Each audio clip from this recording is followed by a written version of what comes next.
Seit mehr als 45 Jahren planen wir, das Team vom Planning and Equipping Service, orthopädische Fachbetriebe.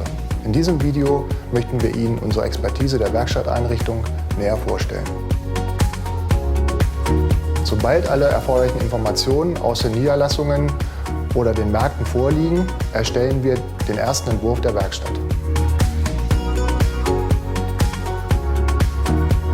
Hierfür werden die räumlichen Anforderungen, die Erfordernisse an Maschinen- und Einrichtungsgegenständen sowie der erforderlichen Arbeitsplätze mit den Wünschen der Kunden abgeglichen und diese erhalten eine maßgeschneiderte Lösung in 2D- und 3D-Visualisierung von uns.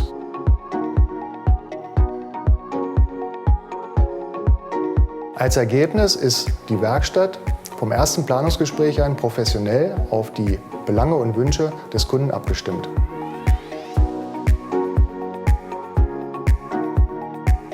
Das präzise Angebot ist der Grundstein für den Auftrag, der durch das Team von Otto Bock Equipment bis hin zur kompletten Werkstatteinrichtung abgewickelt wird.